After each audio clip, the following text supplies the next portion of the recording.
Good evening class. আমি সন্তু, তোমরা দেখছো the learning expert 2.0 YouTube channel.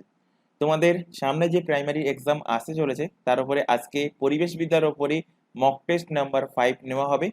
যেমনটা এর আগে অলরেডি 4টে মক টেস্ট তোমরা দিয়েছো, তেমনটাই কিন্তু আজকের এই মক টেস্টেও 30টা কোশ্চেন আছে। তাই প্রত্যেককে বলবো, যদি আগের মক টেস্টগুলো না দিয়ে থাকো, কারণ প্রত্যেক ক্লাসে এই কথাটা বলা হয়, কারণ প্রতিটা ক্লাসে কিন্তু নতুন স্টুডেন্ট আমাদের সাথে অ্যাড হচ্ছে। তো নতুন স্টুডেন্টদের ক্ষেত্রে বলছি, যদি তোমরা আগের মক টেস্টগুলো না দিয়ে থাকো, কারণ এর আগে অলরেডি 4টে পরিবেশবিদ্যার 4টে ম্যাথের উপরে মক টেস্ট কিন্তু হয়ে গেছে। তো সেগুলো যদি না দিয়ে থাকো, অবশ্যই কিন্তু আগের মক টেস্টগুলো দেখে নেবে। রেকর্ডেড ফরম্যাটেই কিন্তু সেই ক্লাসগুলো এখানে প্রোভাইড করা আছে, এই চ্যানেলেই কিন্তু পেয়ে যাবে। তো শুরু করছি আজকের ক্লাসে মক টেস্ট দেওয়ার নিয়ম তোমরা জানো। প্রত্যেকটা কোশ্চেন তোমাদের সামনে যখন ডিসপ্লে হবে, তখন 5 থেকে 10 সেকেন্ড টাইম তোমাদের দেওয়া হবে, এবং সেই টাইমের মধ্যে তার অ্যান্সার কি হবে সেটা কিন্তু কমেন্ট বক্সে কমেন্ট করবে। আর যদি অ্যান্সার জানা না থাকে, তাহলে অ্যান্সার বলে দেবো, অ্যান্সারটা কিন্তু মার্কিং করে নেবে। তাহলে শুরু করছি আজকের পরিবেশবিদ্যার ওপরে মক টেস্ট নাম্বার 5 এর ফার্স্ট কোশ্চেন। প্রথম ভারতীয় বননীত কবে প্রণীত হয়? 1890 সালে, 1867, 1866 না 55? তো প্রথম ভারতীয় বননীতি এটা প্রণীত হয় কবে? আশা করি অ্যান্সার চলে এসছে। অ্যান্সার এই সমস্ত সালের ক্ষেত্রে অ্যান্সারগুলো কিন্তু একদম মুখস্থ রাখতে হবে। তো প্রথম ভারতীয় বননীতি এটা এস্টাবলিশ হয়, এটা প্রণীত হয় কবে? প্রণীত হয় 1855 সালে। অপশন নাম্বার ডি এর কিন্তু সঠিক অ্যান্সার হবে। চলে আসো সেকেন্ড কোশ্চেন। নিচের কোন গ্যাসটি বায়ুমণ্ডলের ওজোন স্তরকে ক্ষতির জন্য দায়ী? কোন গ্যাসটা এর মধ্যে বায়ুমণ্ডলের ওজোন স্তরকে ক্ষতি করে? হিলিয়াম, নিয়ন, ক্লোরোফ্লুরোকার্বন না হাইড্রোজেন? কোনটা এর মধ্যে ক্ষতি করে? একদম ইজি কোশ্চেন, এবং অলরেডি মক টেস্ট নাম্বার 2 কিংবা 3 তে কিন্তু এই সেম কোশ্চেন করানো হয়েছিল। তো যাই হোক, আশা করি এত সময় অ্যান্সার চলে এসেছে। তো অ্যান্সার কি হবে? অ্যান্সার হবে ক্লোরোফ্লুরোকার্বন। এটা হলো একটা গ্রিন হাউস গ্যাস, যেটা ওজোন স্তরকে ক্ষতি করছে। তো অপশন নাম্বার সি এর কিন্তু সঠিক অ্যান্সার হবে। একে শর্ট ফর্মে সিএফসি বলা হয়। তো অনেক সময় তোমাদের ফুল ফর্ম জানতে চাইতে পারে যে সিএফসির পুরো অর্থ কি। তো অ্যান্সার হবে ক্লোরোফ্লুরোকার্বন। চলে আসো পরবর্তী কোশ্চেন। সালোক সংশ্লেষণ উৎপন্ন করে, সালোক সংশ্লেষের ফলে কি উৎপন্ন হয়? প্রোটিন উৎপন্ন হয়, ফ্যাট উৎপন্ন হয়, কার্বোহাইড্রেট না ওপরের কোনোটা নয়? অর্থাৎ গাছ যে সালোক সংশ্লেষ পদ্ধতিতে খাদ্য তৈরি করে, সেই খাদ্যের দ্বারা কি তৈরি করে? প্রোটিন তৈরি করে, ফ্যাট তৈরি করে না কার্বোহাইড্রেট তৈরি করে? তো অ্যান্সার আশা করি এসে গেছে। তো অ্যান্সার হবে কি? অ্যান্সার হবে কার্বোহাইড্রেট। অপশন নাম্বার সি এর কিন্তু সঠিক অ্যান্সার। চলে আসো পরবর্তী কোশ্চেনে। ম্যানগ্রোভ অরণ্য দেখতে পাওয়া যায় নদী ও স্থলের মধ্যবর্তী স্থানে, স্থল ও হ্রদের অন্তর্বর্তী স্থানে, স্থল এবং সমুদ্রের অন্তর্বর্তী স্থানে না ওপরের কোনোটা নয়? তো আমাদের সুন্দরবন এরিয়াতে কিন্তু ম্যানগ্রোভ অরণ্য আছে। তো সুন্দরবন এরিয়াটার কথা ভাবো, তাহলে কিন্তু অ্যান্সার তোমরা পেয়ে যাবে। একদম ইজি কোশ্চেন। তো আশা করি এত সময় কিন্তু অ্যান্সার তোমাদের চলে আসা উচিত। 5 থেকে 10 সেকেন্ড টাইম কিন্তু অলরেডি হয়ে গেছে। তো ম্যানগ্রোভ অরণ্য স্পেশালি দেখতে পাওয়া যায় কোথায়? সমুদ্র এবং স্থল এর অন্তর্বর্তী স্থানে। দেখবে আমাদের বঙ্গোপসাগরের তীরেই কিন্তু সমুদ্রের ধারে থেকেই কিন্তু শুরু হয়েছে সুন্দরবন, এবং সুন্দরবনে কিন্তু এই ম্যানগ্রোভ অরণ্য দেখতে পাওয়া যায়। তো অপশন নাম্বার সি এর কিন্তু সঠিক অ্যান্সার। চলে আসো পরের কোশ্চেন। ইকোলজি, এই ইকোলজি শব্দটার বিজ্ঞানসম্মত সংজ্ঞা কে দেন? ওডাম, আর্নেস্ট, কার্মাল্ডি না হেইকার? কে ইকোলজি শব্দের বিজ্ঞানসম্মত সংজ্ঞা দিয়েছেন? তো এর সংজ্ঞা দিয়েছেন কে? সংজ্ঞা দিয়েছেন বিজ্ঞানী আর্নেস্ট। অপশন নাম্বার বি এর কিন্তু কারেক্ট অ্যান্সার। চলে আসো পরবর্তী কোশ্চেন। জিন প্রতিস্থাপিত ফসলে বিটি জিন প্রতিস্থাপন করা হয়। এখানে এই যে বিটি জিন, বিটি জিনের যে বিটি শব্দটা, এই বিটি শব্দের ফুল নাম কি? ব্যাকটেরিয়া, টিটোনিয়াম, ব্যাসিলাস টিনটোনিয়াম, ব্যাসিলাস থুরিজিয়েন্সিস না ব্যাকটেরিয়া থুরিজিয়েন্সিস? কোনটা এর সঠিক অ্যান্সার হবে? তো 5 থেকে 10 সেকেন্ড টাইম দিচ্ছি তোমাদের অ্যান্সার করার জন্য।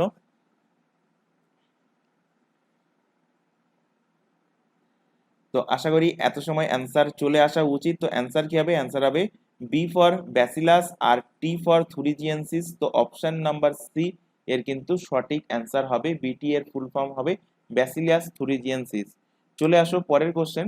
সাধারণ খাদ্য শৃঙ্খলের সর্বপ্রথম থাকে কে? তো খাদ্য শৃঙ্খলের একদম প্রথমে কে থাকে? একদম ইজি কোশ্চেন, প্রত্যেকের কাছ থেকে কিন্তু অ্যান্সার এটা আশা করব।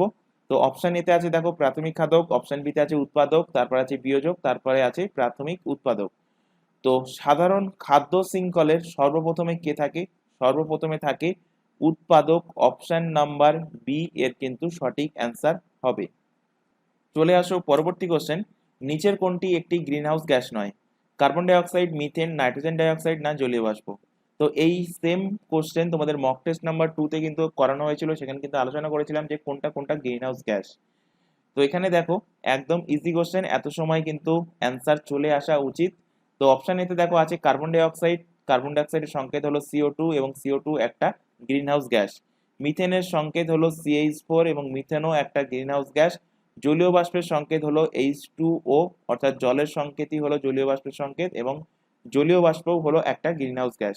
তো এর মধ্যে যেটা গ্রিনহাউস গ্যাস নয় সেটা কি? সেটা হলো nitrogen dioxide. Option number C এর কিন্তু সঠিক অ্যান্সার হবে।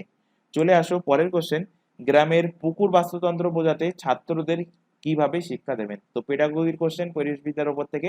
তো ফার্স্ট অপশনে আছে দেখো পুকুরের ধারে নিয়ে গিয়ে বিভিন্ন উপাদান দেখাবেন এবং ব্যাখ্যা করবেন।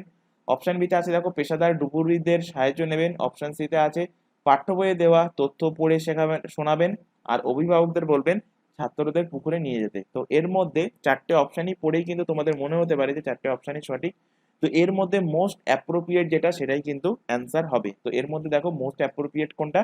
পুকুরের ধারে সেই ছাত্রছাত্রীদের নিয়ে গিয়ে বিভিন্ন জিনিস দেখিয়ে বিভিন্ন উপাদান দেখাবে এবং দেখিয়ে সেটার বিষয়ে ব্যাখ্যা করবে। এর ফলে পুকুরের বাস্তুতন্ত্রের ব্যাপারে ছাত্রছাত্রীরা কিন্তু একদম হাতে কলমে শিখবে। তো অপশন নাম্বার এ এর কিন্তু সঠিক অ্যান্সার হবে। চলে আসো পরের কোশ্চেন, পরিবেশবিদ্যা শিক্ষাদানের ক্ষেত্রে মূল্যায়ন পদ্ধতি কোনটা? লিখিত ও মৌখিক হওয়া উচিত, শুধুমাত্র লিখিত হওয়া উচিত, প্রজেক্ট লিখিত এবং মৌখিক পদ্ধতির মাধ্যমে হওয়া উচিত, না শুধুমাত্র প্রজেক্টের মাধ্যমে হওয়া উচিত? তো পরিবেশবিদ্যা শিক্ষাদানের ক্ষেত্রে মূল্যায়ন পদ্ধতি এর মধ্যে কোনটা অ্যাপ্রোপ্রিয়েট মনে হচ্ছে? তো অ্যাপ্রোপ্রিয়েট যে অ্যান্সারটা হবে সেটা হলো প্রজেক্ট লিখিত এবং মৌখিক পদ্ধতির মাধ্যমে হওয়া উচিত। অপশন নাম্বার সি এর কিন্তু সঠিক অ্যান্সার হবে। চলে আসো পরবর্তী কোশ্চেন, 11 নম্বর কোশ্চেন, ইউট্রিফিকেশন কাকে বলে? জলাভূমি বুঝে যাওয়াকে, মরুভূমি সজীব হওয়াকে, না সজীব ভূমিটা মরুভূমিতে কনভার্ট হওয়াকে, না ওপরের কোনোটা নয়? তো ইউট্রিফিকেশন এর অর্থ কি? টাইম দিচ্ছি 5 থেকে 10 সেকেন্ড টাইম দিচ্ছি, তার মধ্যে অ্যান্সার চলে আসা উচিত। তো অলরেডি তোমাদের 5 থেকে 10 সেকেন্ড টাইম হয়ে গেছে। তো ইউট্রিফিকেশন কাকে বলে? ইউট্রিফিকেশন বলা হয় কোনো একটা সজীব ভূমি সেটা যদি মরুভূমিতে কনভার্ট হয়ে যায় তাকে বলা হয় ইউট্রিফিকেশন, অর্থাৎ অপশন নাম্বার সি এর কিন্তু সঠিক অ্যান্সার হবে। চলে আসো পরবর্তী কোশ্চেন, স্টেট বায়োডাইভার্সিটি বোর্ড পশ্চিমবঙ্গে প্রথম গঠিত হয় কবে? কবে স্টেট বায়োডাইভার্সিটি বোর্ড গঠিত হয়? 2009, 3, 4 না 2000?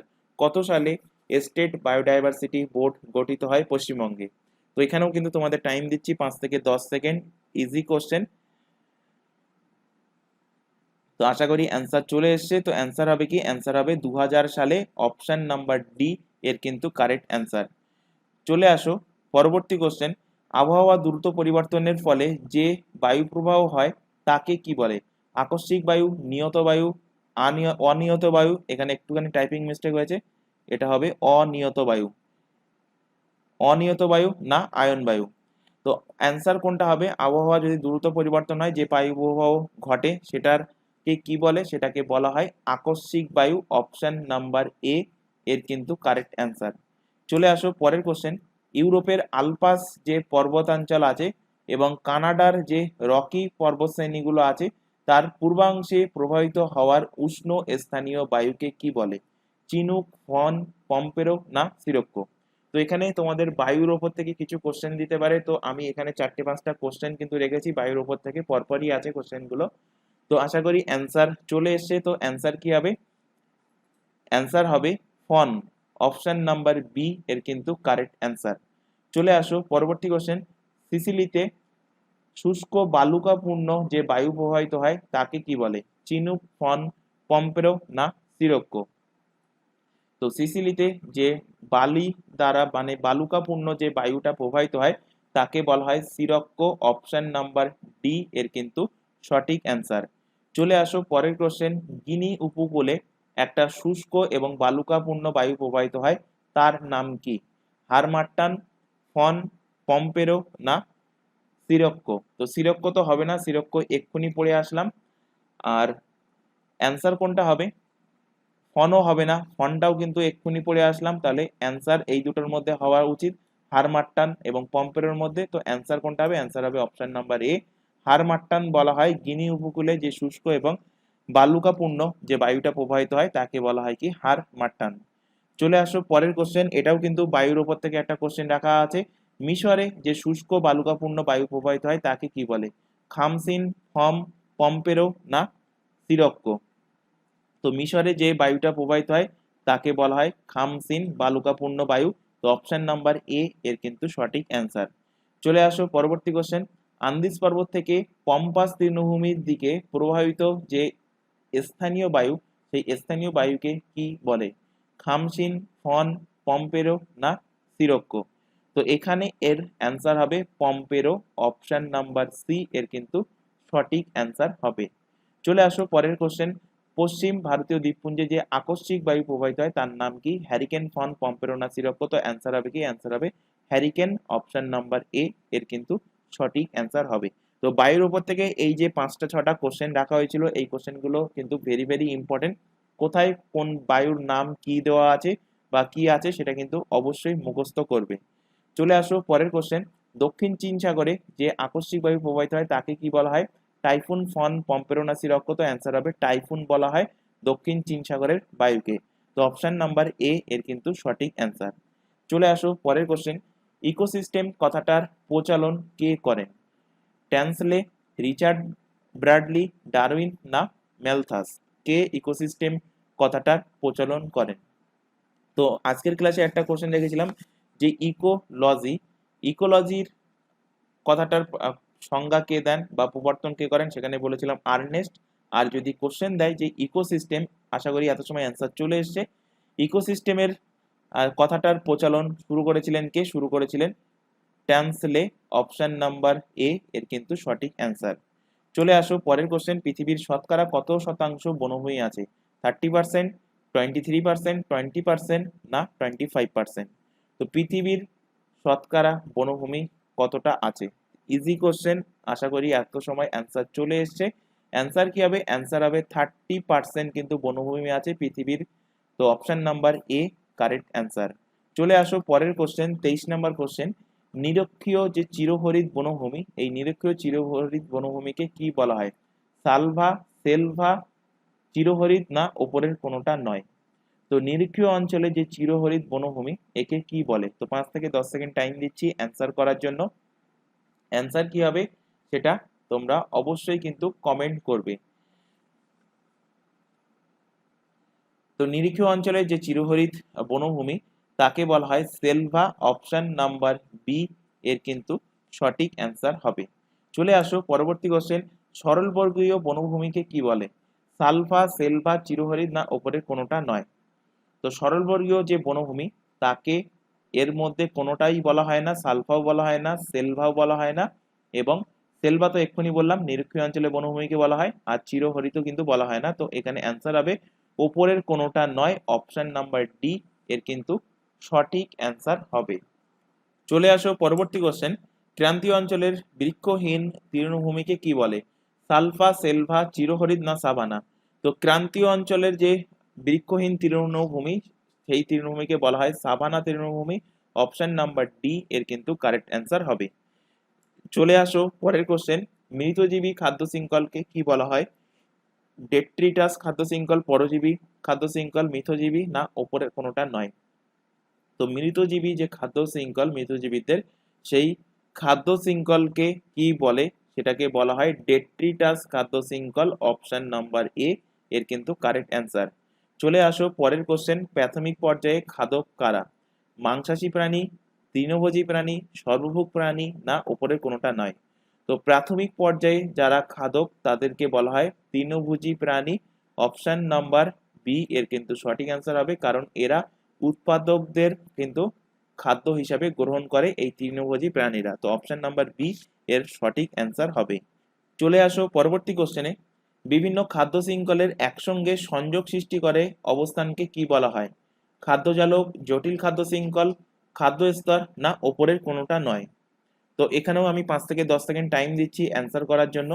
Easy question. তো বিভিন্ন খাদ্য শৃঙ্খলের একসঙ্গে সংযোগ সৃষ্টি করে সেই অবস্থানকে কি বলে?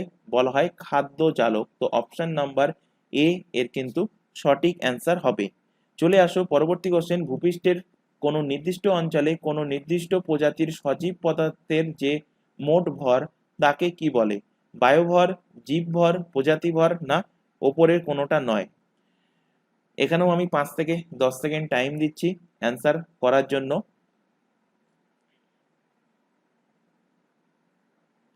তো আশা করি অ্যান্সার চলে এসছে। অ্যান্সার কি হবে? অ্যান্সার হবে জীবভর, option number B correct answer. চলে আসো আজকের মক টেস্টের লাস্ট কোশ্চেন। কোন অরণ্যে সবচেয়ে বেশি প্রজাতির বাস? ক্রান্তীয় শুষ্ক অরণ্য, ক্রান্তীয় বৃষ্টি অরণ্য, পর্বত শীর্ষ অরণ্য, না ওপরের কোনোটা নয়? তো কোন অরণ্যে সবথেকে বেশি প্রজাতির বসবাস আছে?